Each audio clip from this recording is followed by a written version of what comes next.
Четврти месец општините Кочани и Пробиштип го реализираат проектот Форуми во заедницата. Од досегашните 4 расправи во овие два града произлезе дека Пониква како рекреативен и туристички центар е интересен за вложување.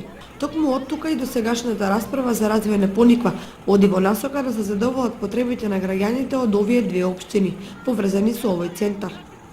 150.000 евро од проектот Форуми во заедницата ќе бидат наменети за рекреативниот центар Пониква. Форумот на заедници е во завршна фаза.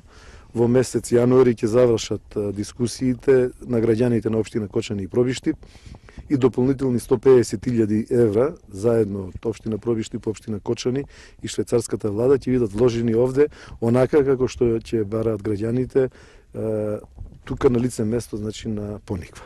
Се најавува и формирање на меѓуопштинско јавно предпријатие. И општина Пробиштип и општина Кочани сме на размислување да формираме едно јавно комунално предпријатие меѓуопштинско, формирано од двата совети на двете општини, каде што ќе вработиме луѓе кои што ќе бидат исклучиво во функција на овој зимско-рекреативен центар за вршење на сите потребни комунални дејности на самиот зимски туристички центар. До крајот на проектот Форуми во заедницата остануваат уште две сесии, од кои едната ќе се одржи овој месец во Кочани, а последната форумска сесија која ќе бидат утврдени проектите кои ќе бидат финансирани ќе се одржи